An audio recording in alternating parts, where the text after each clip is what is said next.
Many of us think we understand humility. We might picture someone quiet, unassuming, perhaps even a bit self-deprecating.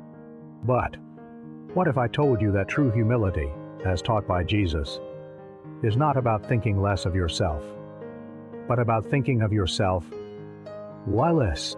It's not a weakness, but a radical strength that unlocks profound spiritual freedom.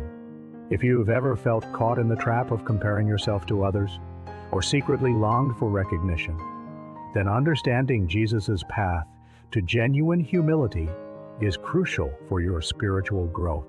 In our daily walk with Jesus, we often overlook the subtle ways pride impacts our spiritual journey. Not just grand arrogance, pride can manifest in quieter forms.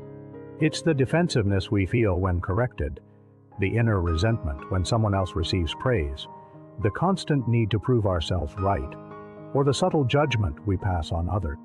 This hidden pride builds walls between us and God, hindering our prayer life, making us less open to grace, and often straining our relationships with family and friends.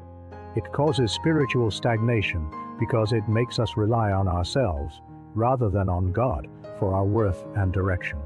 Jesus didn't just speak about humility, he lived it perfectly. He who was God chose to empty himself, taking the form of a servant. Consider the incarnation itself, God becoming a helpless infant.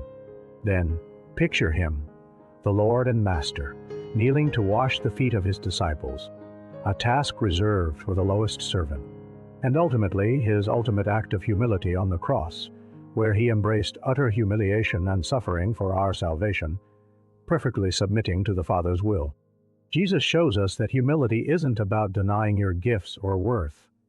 It's about living in the truth of who you are before God, a beloved child, completely dependent on his grace, and then serving others from that place of truth and love.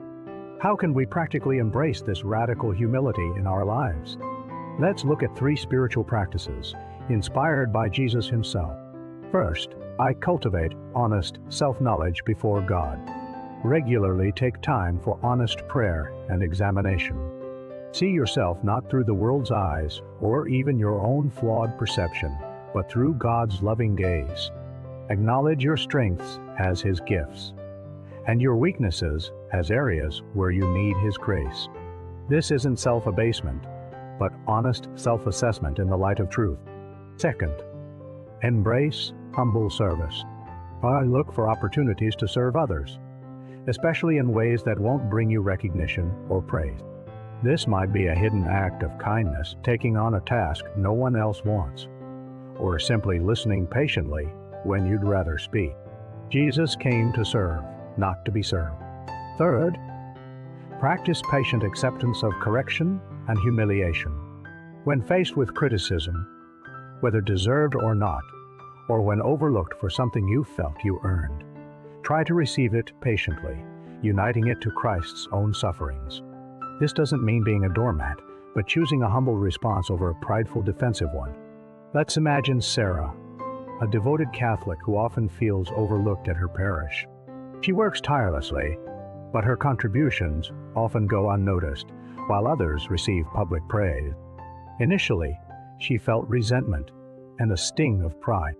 Applying these pillars, Sarah first took her feelings to prayer, acknowledging her desire for recognition before God and asking for grace to serve purely for him.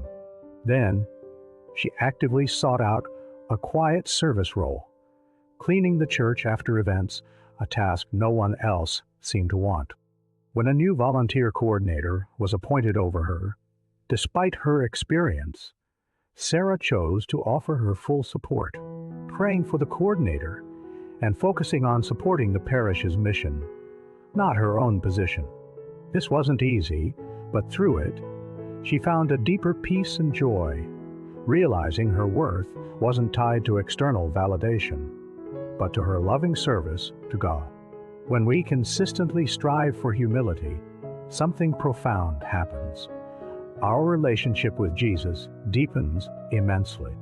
Humility opens us to grace, making us more pliable in God's hands. It allows us to truly love our neighbor, free from comparison or judgment. It's the soil in which all other virtues, charity, patience, forgiveness, and peace can truly flourish. As saints like St. Augustine have taught, if you ask me what is the first thing in religion, I answer, humility. If you ask me what is the second, I answer, humility. If you ask me what is the third, I answer, humility. This virtue is not a destination, but a continuous journey of growth, drawing us ever closer to the heart of Christ. True humility, as taught by Jesus, is not about diminishing yourself. It's about aligning yourself with the truth of God's love and grace. It's a path to spiritual freedom, genuine peace, and a profound strengthening of your relationship with Christ. This week, I encourage you to choose one small, humble action, perhaps offering a sincere apology, or consciously taking the lowest place in a conversation, or simply praying for someone who has wronged you. Ask Jesus, who is meek and humble of heart, to grant you the grace to grow in this essential virtue. Allow His example to transform your heart, drawing you deeper into His divine light.